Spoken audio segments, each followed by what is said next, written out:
an update yesterday on the website, but is there any new news following that update? On Kieran?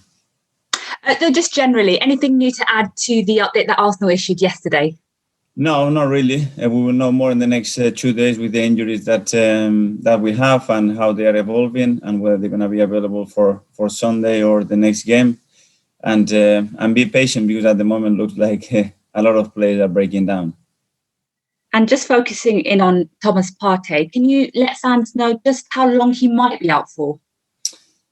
Again, it's a difficult one. He felt something during the game. We didn't think it was too bad, but after the scan looked a little bit worse. He won't be available to play against Leeds, and we will see how it evolves in the next few days, but it's a muscular issue. And how frustrating is it for him to have suffered another injury, and how big of a blow is it for you in terms of team selection?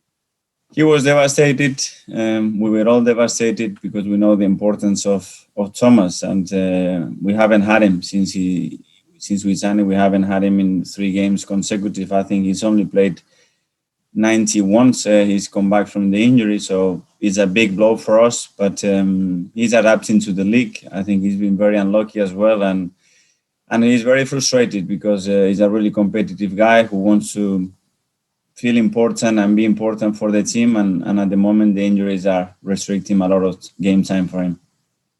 And I know Bernd Leno is available again after suspension, but Matt Ryan did do well last week against Aston Villa. So do you have a bit of a selection dilemma on your hands?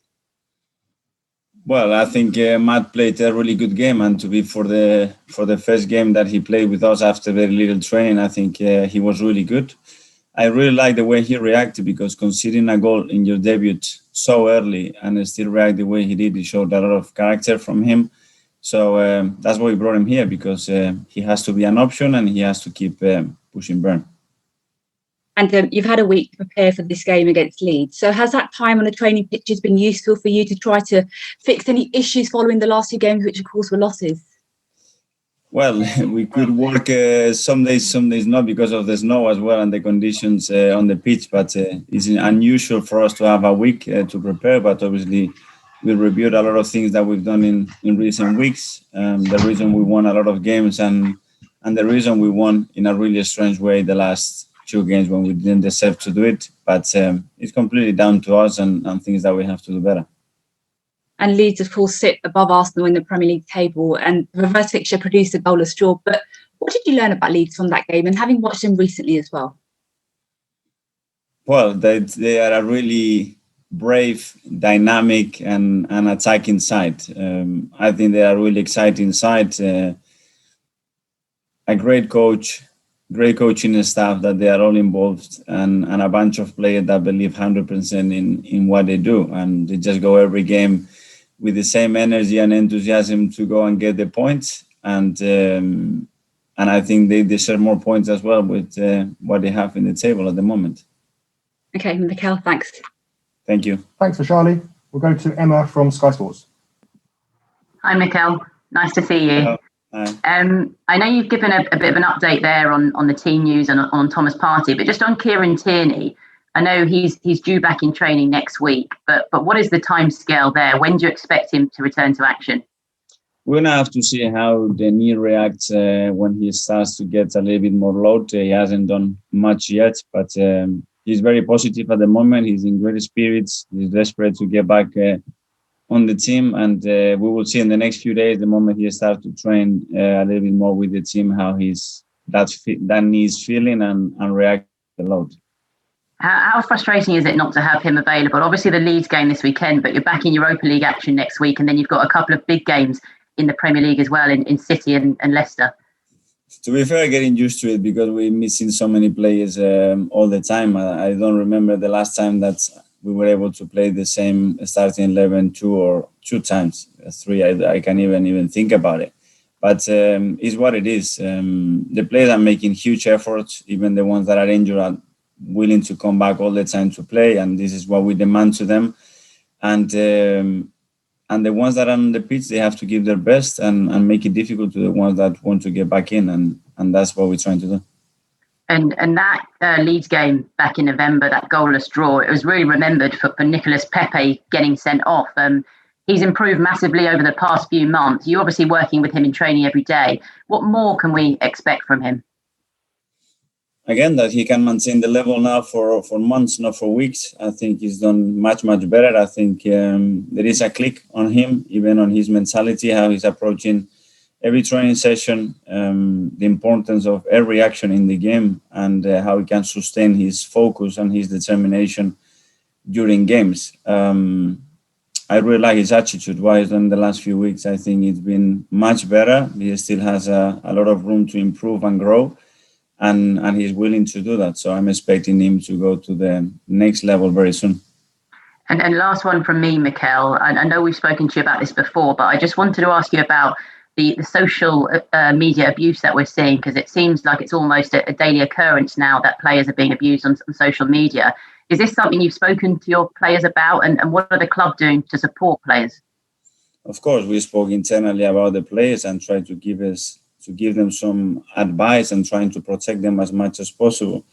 The incident that occurred a few days ago, again with Mike Dean, is completely unacceptable. And I think we should all stand for him and support Mike and the referee committees as well. They have a tremendously difficult role at the moment in the league, with a lot of key decisions that affect teams and leagues one way or the other. But at the same time, they try to do their best. They prepare the best possible way, and we all make mistakes. And I think we have to support them. Thanks, Mikel. Good luck on Sunday. Thanks, Emma. George from the BBC. Thanks, Dan. Morning, Mikel. Hello. Has this social media abuse, has this got worse since you playing? It just seems such a regular occurrence now. And I know you've got a Twitter account, but do you actually look at it anymore? No, I think if we would be reading everything that is writing about us, probably we have to stay in bed a lot of days. And it's part of it. I think it's great that people have the ability and so many platforms and way to communicate and give their opinions. The only thing I'm asking is just to be respectful, do in a respectful way. You don't have to batter anybody or try to hurt anybody. It's just, give your opinion with the best intentions. And when it's constructive, I think everybody can take criticism, and it's part of our job to look at it and think and reflect on it. But when people are just with the intention of hurting, that one it becomes a little bit silly, in my opinion. And it's just finding that balance. It's got a lot of positives, but I think there are things that we can do better as well to defend the industry a little bit better. And Kieran Tierney, this injury he's got, is it a bad one? And was it as bad as you expected when you first found out? Did you expect him to be out this long?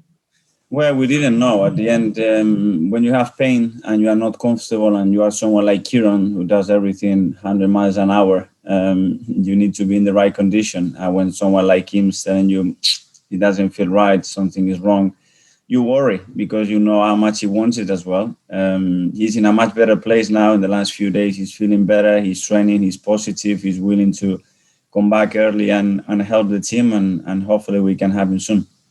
So you've got him out. You've got Thomas Partey out. You've had a lot of red cards this season. You lost your captain, Aubameyang, a couple of weeks ago. Is this just one of these seasons that you're just having these problems that are just coming out of nowhere? And that possibly explains your league position?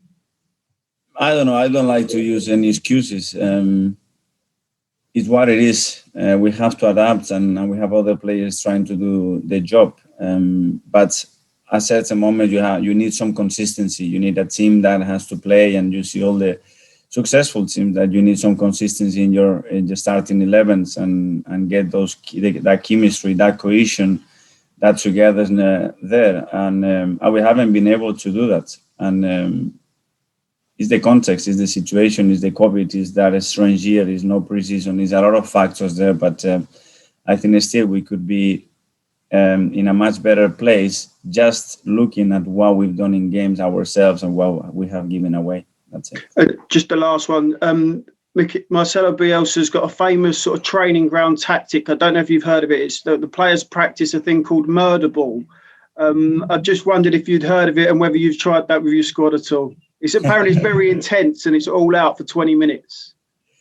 Yes, I heard about it. I've seen it. And Marcelo's got some incredible methods. And you just have to see the way the team plays and some of the things that they do constantly, some habits that they have that they implement throughout the game with such a conviction. So it's a lot of things that coaches like me, young coaches like me, can learn from people like him that has been for a long time in the game and being really successful.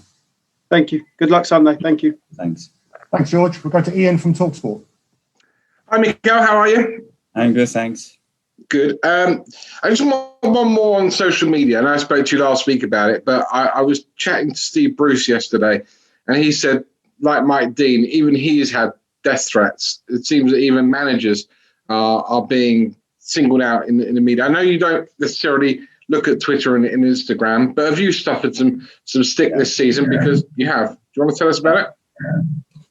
I prefer not to, but I think we are all exposed in this industry to that, and that's why I prefer not to read, because it would affect me personally much more the moment that somebody wants to touch my family. And because it happened, the club was aware of it, and we tried to do something about it. And that's it. We have to live with it. It's not going to stop tomorrow. We know that, but medium, long term, can we do something about it? That's where I am pushing for. Appreciate your honesty on that one. You were going about injuries before. Do you think this season we should have bigger squads? I mean, I know it's hard maybe to have a 25-man squad anyway, but with so many injuries, do you think maybe, and I know it's difficult with bubbles as well, you could have had bigger squads this year? We could. I think we had as well. The issue we had is the balance of that squad, then the proportion in positions, whether you have the same numbers and they can all feel part of it, feel important, you can still share some minutes. Being in 4 competitions maybe made sense. In 2 competitions now, I don't think it makes that much sense, but you never know. It's so unpredictable. You lose players every week. At the moment, how we're going to end up in May, we don't know. We have a long week, and now you are really tempted to say, okay, let's train so hard. This week is the first long week we had in the season, but as well, players need to recover, and they need some freshness. And now the calendar in the next 6 to 8 weeks is absolutely crazy. So there is a balance that we have to find out there as well. You said Leeds were exciting earlier. For me, they have the kind of attitude, you score 3 goals, we'll score 4 goals, which is great in the odd game or two, but it doesn't really win you very much over the course of a season or a long spell, does it? Well, when you look at a lot of the games that they lost, how they lost them, it's pretty incredible as well, because in my opinion, they haven't deserved. They've been really punished on set pieces as well, which is being one key area there. But overall, what they produce in open play comparing to the opponents, it's difficult to see games where they have produced less than the opponent. And your good friend Pep Guardiola is one of these Marcelo Bielsa disciples. Are you as well? I mean, do you think Bielsa is absolutely amazing? No, I'm not a disciple because I don't know him that well. Pep knows him much better than I do, but obviously you try to learn, pick up things that you like from other teams, be interested on how they develop their teams and the ethos and the way of playing. And for sure Marcelo's got a lot of positive things to look at him. And last one quickly, the Europa League starts again next week. I think top 4 is probably a stretch for Arsenal, unless you win every game. Top 6, maybe 2. Would you start to prioritise now the Europa League? And I know you're going to start by telling me you want to win every game, but I mean, if you win the Europa League, you're back in the Champions League. And the priority is Leeds, and then we go back to Europe. Obviously, it's a competition that we know that it can give us access to what we want, and still a long way to go. It's still a very strange year as well, the location where we're going to be playing those games, and let's go step by step. Brilliant stuff. Keep well, Mikel. Thank you. Thanks, Ian. We'll go to Nick from Haters. Cheers, Dan. Morning, Mikel. I don't want to pry too much about your sort of personal life there, but it's shocking to hear that you and your family have had threats on social media. That must have had an impact on you in your day-to-day life and your working life as well. But it's part of the job, honestly, Nick. I think I'm not the only one that is suffering these type of things. I think when you're winning, everything is beautiful and you are incredible, and it's you are the best coach, and when you lose, it's completely the opposite, and that's the reality. And it's not pleasant when it goes personal against me. I can take it. When the family is involved, then it's a different story. I can say you can take it because you're sort of prepared and not used to it, but you steeled yourself to it. But protecting other people around you is another matter, isn't it? Yeah, absolutely. But we are lucky enough as well that the club is very supportive. We do what we have to do when those things happen. And again, my only purpose is just, it's not going to happen tomorrow again, but medium, long term, can we do something about it to protect more the people that are involved in the game, and maybe in other industries it happens the same way. Of course. Just a quick couple of football questions, hopefully. Gabby Martinelli, there was a lot of excitement about him when he came back to fitness. He looked fantastic when he first played, and obviously you had to ease him back in a bit. But he seems to have sort of just slipped out of the running again. Is there any reason why you're not playing him more at the moment? Well, he came back, he did really well, then he picked up another injury. It took him a while to come back, and now he's getting in the rhythm and earning his place in the team like anybody else. And when he has the opportunities, play. Don't forget that we played him last time against Manchester United. He started in front of other players, so it's not that he's not having the opportunities. Okay, so there's nothing that you're concerned about the way he's playing or anything. It's just a question of his fitness. No, we know that he's got a huge potential. He's done some really good things since he's come back, and still has a lot of things to develop in his game, because at his age, of course, is normal.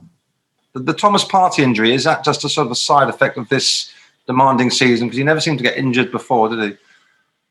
Yeah, but he came here, obviously a different league, physically much more demanding than the Spanish league, and he got injured. He wanted to get back, he got injured again. So his rhythm has been in and out. He hasn't had a preseason. He hasn't had probably the type of preparation that is needed for such a change, and then his anxiety probably to be willing to do so well, to feel important, is a big signing. All those things add, and he break down again. We have to be patient now. He needs to recover properly, because it's going to be key for us to have him available at the end of the season. Okay, thanks. And just finally then, following Balogun, it seems to be that Arsenal fans have to prepare to the fact that he's going to be leaving at the end of the season. Is that how you see the situation now? No, I'm still very positive that Flo is going to stay with us. This is what we are trying as a club. This is what I'm trying as a manager. And as far as I know from last week, again, the player wants to be here. So far, I'm positive. He's not getting any game time, though, is he? Not yet, but he's played much more than people thought this season, when he was just on the under-23s for the whole season. So I think he's made some big progress in a few months. Good stuff. Thanks very much for your time. Thank you. Thanks, Nick. That ends the broadcast section, which is